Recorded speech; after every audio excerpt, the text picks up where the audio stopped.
Muito bem.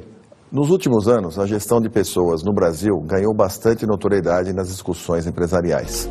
Portanto, nós vamos discutir a evolução da gestão de pessoas no Brasil.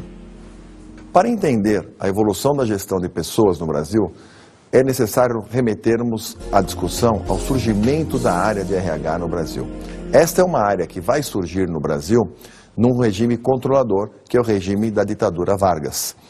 Um outro ponto muito importante é entendermos que várias das questões ligadas a empresas no Brasil nos remetem à era colonial, como nós vamos ver no texto. Toda a estrutura de nossa sociedade colonial teve sua base fora dos meios urbanos.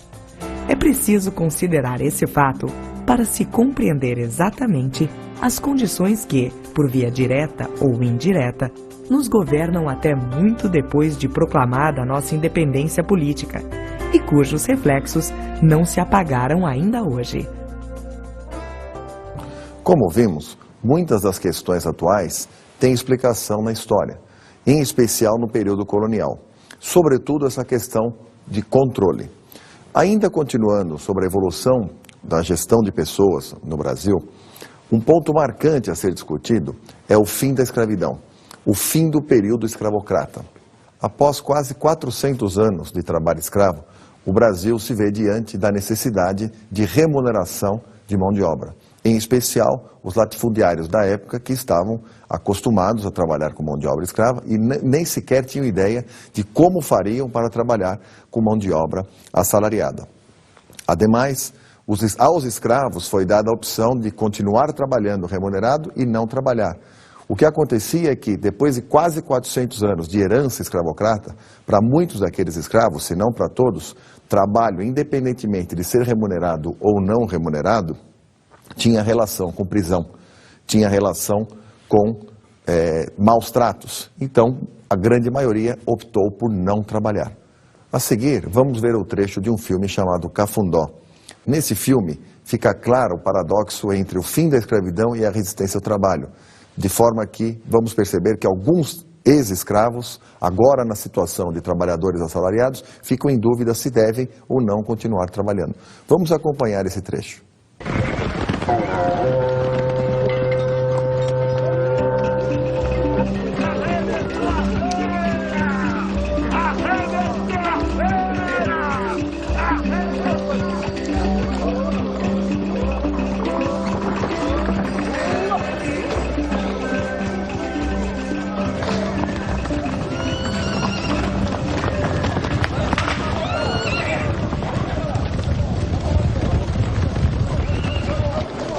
As mulas estão tudo aqui, coronel. São 35 mulas, coronel. Um caiu na grota e morreu de febre, coronel.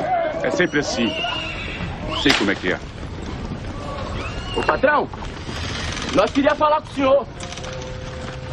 Nós gostamos muito do coronel, mas sendo que nós agora é livre. Sei. E nós queríamos levar a vida do nosso jeito. Entendo. Vocês não são mais escravos. O Brasil não tem mais escravos.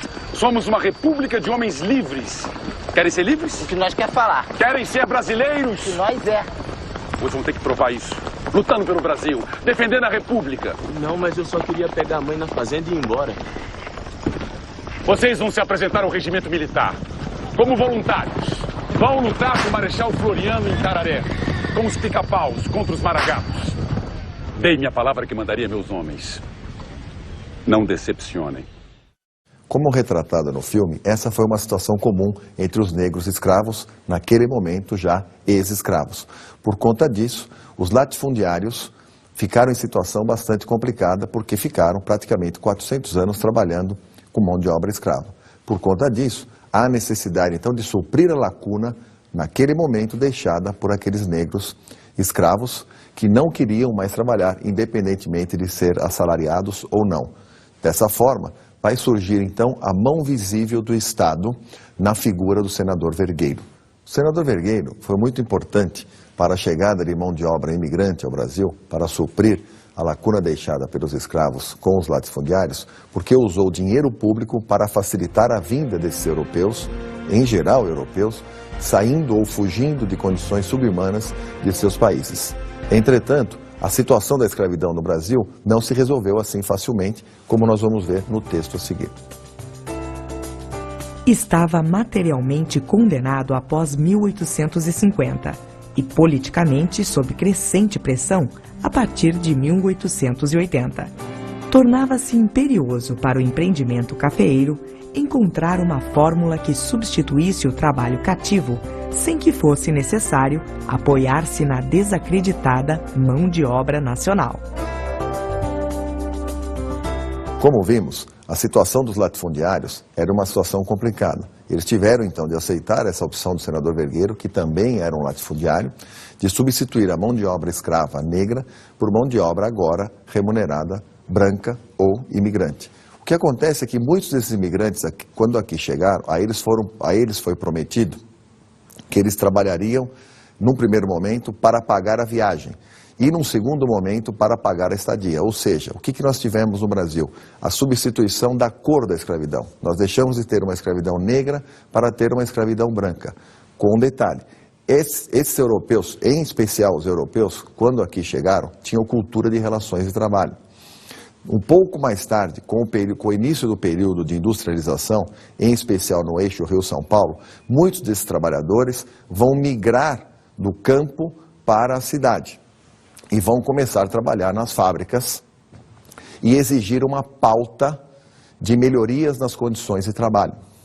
É exatamente nesse momento surgiram os movimentos anarco-sindicalistas, que também deram origem a outros movimentos sociais. Esses movimentos anarco-sindicalistas tiveram origem por conta da cultura de relações do trabalho do povo europeu que aqui chegou. Passaram a se organizar e, como já foi dito, surgiu uma pauta de exigências por melhores condições de trabalho. Vai surgir também uma exigência por direitos trabalhistas. Essas exigências por direitos trabalhistas, somadas às exigências por melhores condições de trabalho, é que mais tarde, no governo Vargas, vai ganhar bastante notoriedade.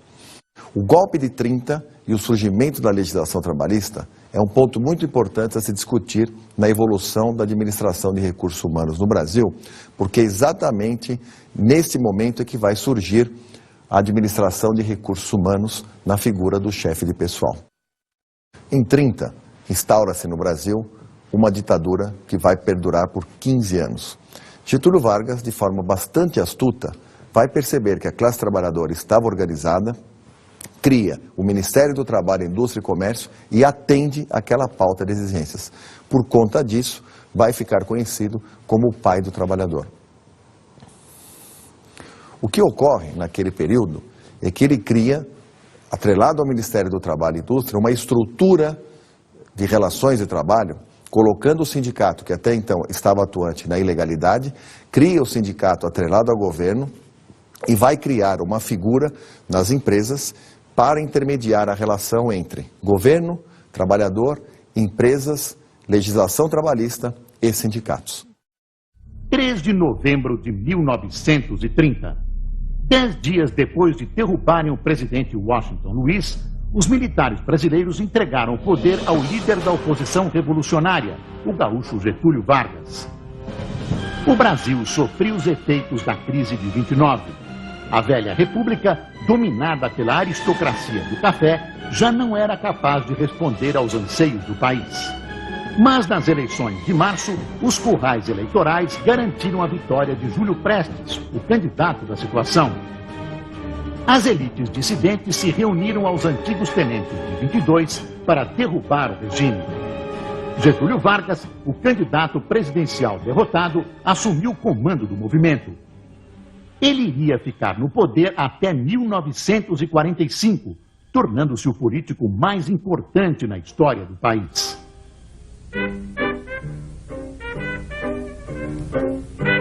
A Revolução de 30 abriu um período de mudanças profundas no Brasil. As cidades cresceram e o eixo da economia mudou da agricultura para a indústria. As lutas políticas também foram intensas e marcadas pelos conflitos ideológicos da época. A forte pressão para que a legalidade fosse restaurada por meio de uma nova Constituição levou à Revolução Constitucionalista de 1932 em São Paulo.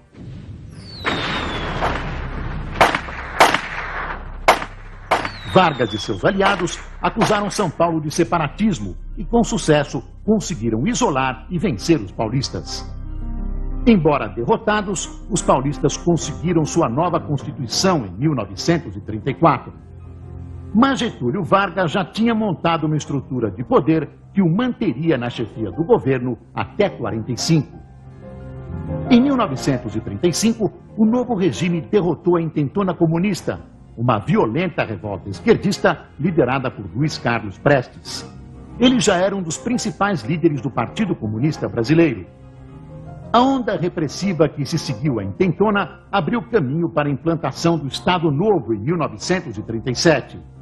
Era a ditadura, prisões, censura e ausência das liberdades fundamentais.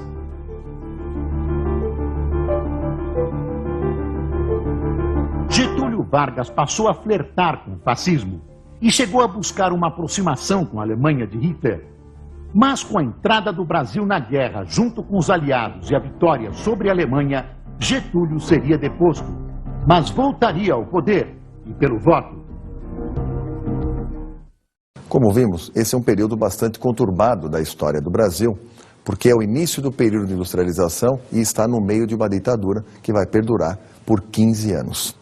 De qualquer forma, esse é um tema muito importante para se discutir a evolução de recursos humanos no Brasil, porque marca a intermediação das relações de trabalho e o surgimento do chefe de pessoal nas empresas. O chefe de pessoal vai surgir exatamente neste contexto, um contexto de intermediação das relações de trabalho entre o governo, as empresas, os trabalhadores e os sindicatos. O que é interessante notar é que o chefe de pessoal surge num contexto controlador, porque vai nascer no meio de uma ditadura. Muito importante notar que o surgimento do chefe de pessoal se dá como um elemento de controle, o que vai influenciar durante muitos anos a figura do chefe de pessoal ou do administrador de recursos humanos nas empresas. Essa situação vai perdurar por todo o período da ditadura e só vai ser modificada no governo JK. O governo JK e a chegada das multinacionais vai marcar um novo momento da administração de recursos humanos no Brasil.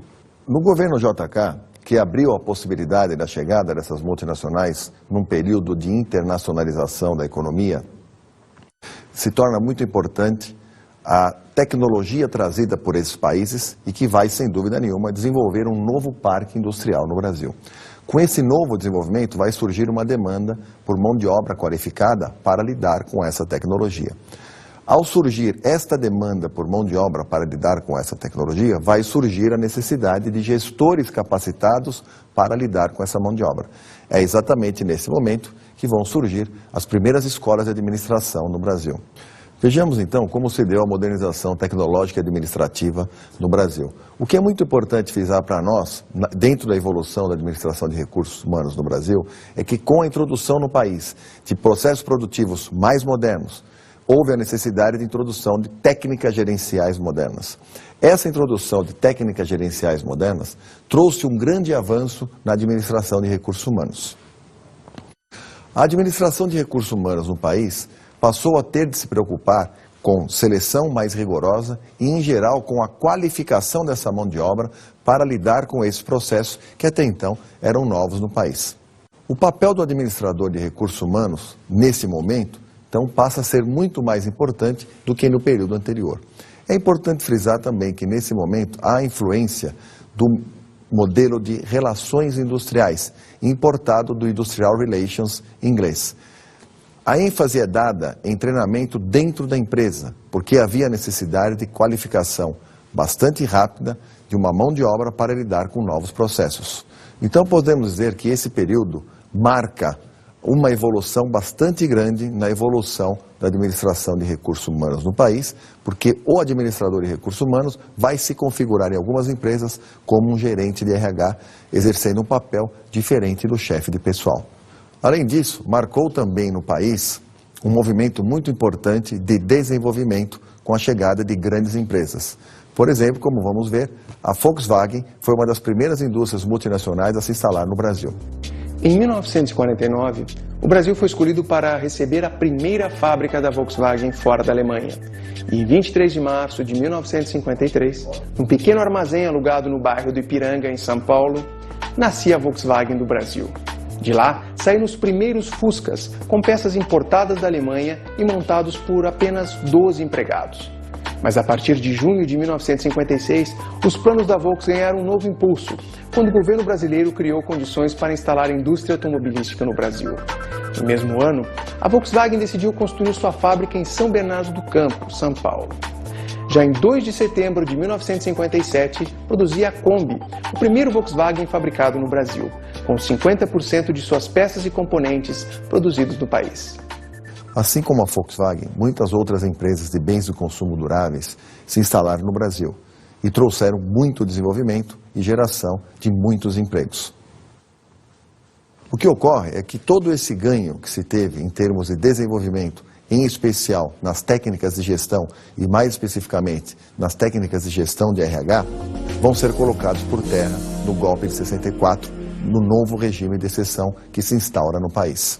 Com o golpe de 64, a sociedade passa novamente a ser controlada, assim como foi na ditadura, porque se instaura uma nova ditadura. Os trabalhadores vão sentir esse reflexo e também a área de recursos humanos vai sentir esse reflexo e todo aquele ganho que houve com a chegada das multinacionais e com novas técnicas de gestão vão ficar comprometidos por conta do regime de controle. Regime de controle ou regime de exceção, porque todo o controle é realizado pelos governantes.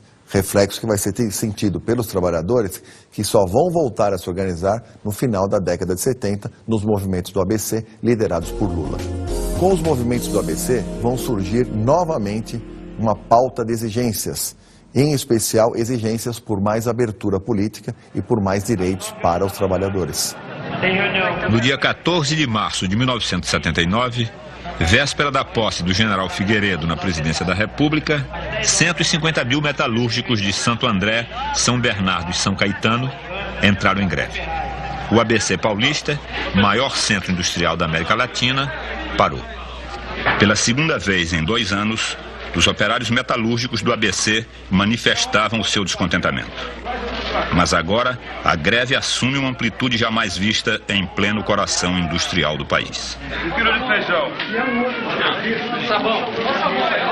Quem quer sabão? 1 quilo de açúcar para mim. Já pegou?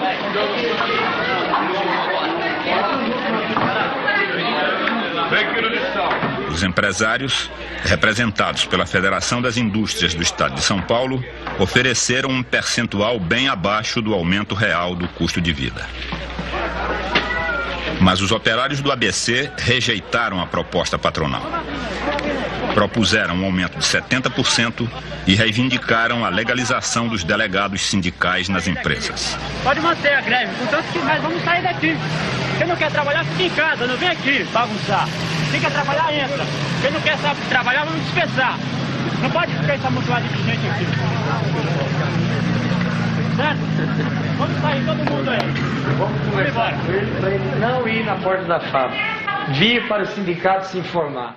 Esses movimentos do ABC vão ficar marcados pela intensificação da participação política dos seus principais líderes, em especial Lula, que chegou até a presidência da República. Esse novo sindicalismo emergente no final da década de 70 e início da década de 80 também será decisivo no movimento Diretas Já, que vai exigir uma abertura política maior e que vai culminar na Constituinte de 88. Outro período marcante é o movimento da qualidade total e o envolvimento do RH, que vai se dar em meados da década de 80 e início da década de 90. Com o sucesso do Japão na economia mundial, muitas das técnicas japonesas passam a ser exportadas para o Ocidente, em especial para os Estados Unidos. Porém, nós, como sempre influenciados em termos de administração de empresas pelos americanos, também vamos importar as técnicas japonesas. Muitas dessas técnicas japonesas, como Just-in-Time, CCQ, Kanban, TQC, vão ser introduzidas nas empresas brasileiras, porém com um problema sério de aculturamento. Convém aqui falarmos de algumas dessas siglas. TQC, Total Quality Control, que significa controle da qualidade total. Os CCQs, Círculos de Controle da Qualidade. O Just-in-Time, que foi implementado com muito sucesso em algumas empresas, mas com bastante dificuldade em muitas outras empresas. O 5S, que tinha relação com a manutenção da ordem ou da organização e limpeza do local de trabalho. Importante notar que o papel da área de recursos humanos nesse período era muito importante, porque tratava-se de desenvolver essas filosofias, desenvolver e implementar essas filosofias no ambiente de trabalho. Nesse período também se desenvolve a necessidade por redução de custos. Muitas empresas vão ficar muito focadas na necessidade de reduzir custos e vão reduzir mão de obra.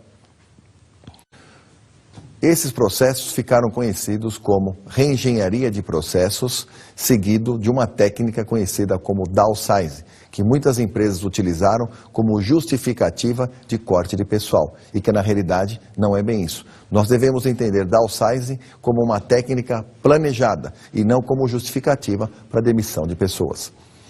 Da mesma forma, a reengenharia de processos tinha como propósito um repensar radical dos processos e da estrutura da organização. Muitas empresas, em especial no Brasil, na ânsia de reduzir custos, cortaram áreas extremamente estratégicas, demitiram muitas pessoas e alegaram que estavam fazendo reengenharia. Muitas dessas empresas passaram a ter seríssimos problemas porque haviam cortado não só áreas estratégicas, mas também como pessoas estratégicas e passaram a perder competitividade. No momento em que se intensifica a competição no país com a abertura comercial. Muito importante, um tópico da nossa discussão da evolução da administração de recursos humanos no Brasil é a queda das barreiras comerciais na década de 90. Um marco para nós, como divisor de águas, será a queda do Muro de Berlim. A queda do Muro de Berlim, em especial, vai marcar a introdução de produtos industrializados de países capitalistas no mundo comunista no final da década de 90, mais especificamente em 89. Com a queda do Muro de Berlim, muitos produtos industrializados passam a ser introduzidos em países com demanda reprimida, que era o caso dos países que faziam parte da cortina de ferro. Esses países passam a ser consumidores, então, de produtos até então para eles desconhecidos. Entretanto, não basta para os países industrializados esse escoamento do excedente de produtividade para os países comunistas. Há, então, a necessidade de escoamento de parte desse excedente para os, naquele momento, chamados países periféricos, dentre os quais o Brasil. Neste momento, muitos países vão ter suas barreiras comerciais quebradas, asiáticos, latino-americanos, entre outros. Com a derrubada das fronteiras comerciais nos países latino-americanos, no início da década de 90, nós temos no Brasil, então, a chegada de gigantes transnacionais, que vão colocar, evidentemente, em xeque as empresas que aqui estavam instaladas.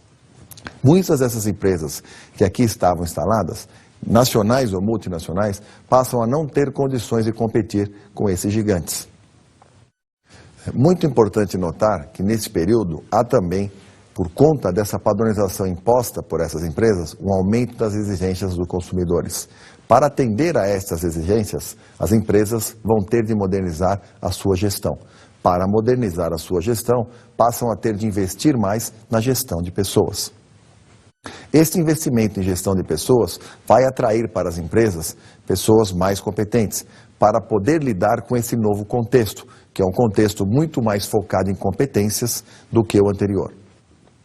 Desta forma, a exigência por profissionalização da gestão se torna a marca da década de 90. Por exigência de gestores profissionais, as empresas passam a ter de investir mais em sua mão de obra, exigindo ainda mais do gestor de pessoas. Esse gestor de pessoas passa, então, a ter de realizar um novo papel, um papel muito mais próximo das estratégias de negócio do que até então vinha se realizando. Por quê? Na realidade, a profissionalização da gestão e pessoas mais competentes no ambiente de trabalho passa a não ser mais uma escolha das empresas, e sim um imperativo, uma questão de sobrevivência num contexto muito mais competitivo, ou seja, em um mundo dos negócios intensivo em competição. Também nesse cenário, passa a ser imperativo a profissionalização da gestão de pessoas. O gestor de pessoas passa a ter, então, de ser um profissional qualificado, com visão estratégica, com visão sistêmica e conhecedor do negócio. Ademais, esse profissional teve de passar a desenvolver políticas e diretrizes de recursos humanos num novo contexto muito mais intenso em competição. Entretanto, isso não era comum em empresas nacionais, como nós vamos ver no texto a seguir. No caso brasileiro, eram raras as ilhas de excelência, nas quais essas condições de políticas de RH integradas e voltadas para a valorização do talento humano na empresa subsistem. Curiosamente, eram justamente os casos de empresas brasileiras ou multinacionais bem-sucedidas e competitivas no mercado. Como visto no texto, as empresas que já estavam preparadas para lidar com esse contexto, ou seja, já tinham profissionais na gestão de pessoas que eram definidores de políticas e diretrizes de recursos humanos focadas na estratégia, estavam na frente na competição.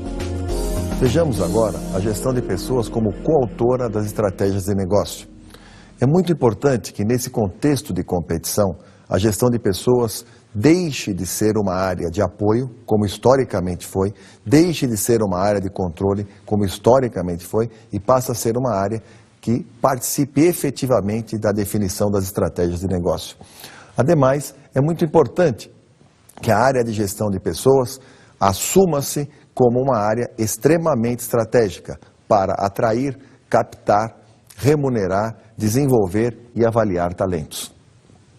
No entanto, a área de recursos humanos ou de gestão de pessoas passa a ser uma área, no contexto atual, de tanta importância como todas as outras áreas da empresa, deixando então, como historicamente teve, um papel de apoio ou de papel secundário nos negócios empresariais.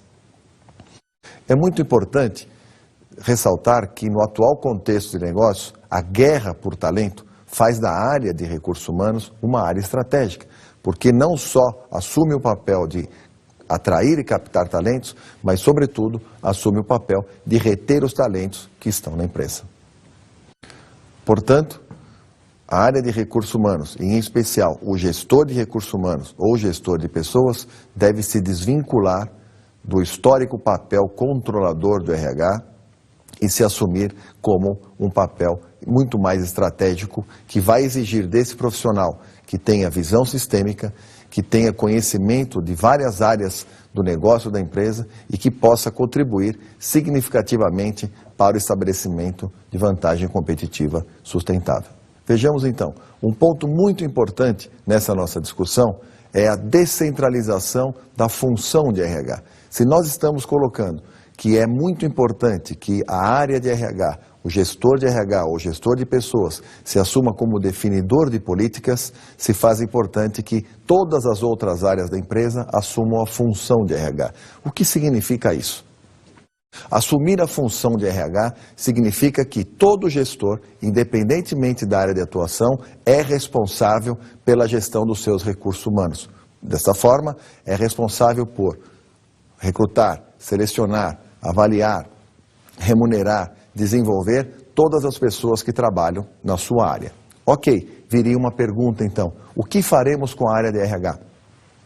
A área de RH, como acabamos de dizer, é a definitora das políticas e diretrizes de recursos humanos. E todos os outros gestores, como falado, independentemente da área de atuação, devem gerir recursos humanos a partir das políticas e diretrizes definidas pela área de recursos humanos, que devem estar relacionadas com as estratégias de negócio, sempre na busca do estabelecimento de vantagem competitiva. Vejamos agora a opinião de alguns profissionais sobre a evolução do RH e suas consequências. Felizmente o RH, especialmente no bojo de todo o processo da qualidade, ele foi necessariamente se tornando estratégico. Quer dizer, você precisa identificar as necessidades do negócio, as necessidades da gestão e preparar pessoas para esse final, esse fim, né? Preparar as pessoas para os objetivos maiores da organização. Agora, as resistências foram muitas. Resistências das pessoas, dos colaboradores mesmo, que alguns não queriam simplesmente fazer aquilo. Falta de preparo do RH, isso é muito sério, ainda hoje eu vejo isso. E falta de preparo também da gestão, porque embora quisesse que o RH se transformasse, também não se tinha horas de banco escolar para que se pensasse o RH estrategicamente. Então, por um período, viveu-se uma situação assim de nem era o que era antigamente, nem passou a ser a necessidade nova. Mas, felizmente, ele vem progredindo e realmente vem se tornando, principalmente em algumas organizações, como multinacionais, como empresas maiores, né? Como pessoas que têm um pensamento, organizações que têm um pensamento estratégico, realmente a gente já percebe essa mudança aí para melhor, né? Como vimos nos depoimentos, existe pesada influência do surgimento da administração de recursos humanos no Brasil, mas que vem sendo colocado em xeque desde a década de 90 com a intensificação da competição. Muito bem, vimos então que a administração de recursos humanos no Brasil surgiu num regime controlador, teve a sua evolução, volta para o controle, mas tem grande evolução com a chegada das empresas transnacionais no período da abertura comercial e hoje deve assumir um papel muito mais estratégico do que controlador, como em outros períodos.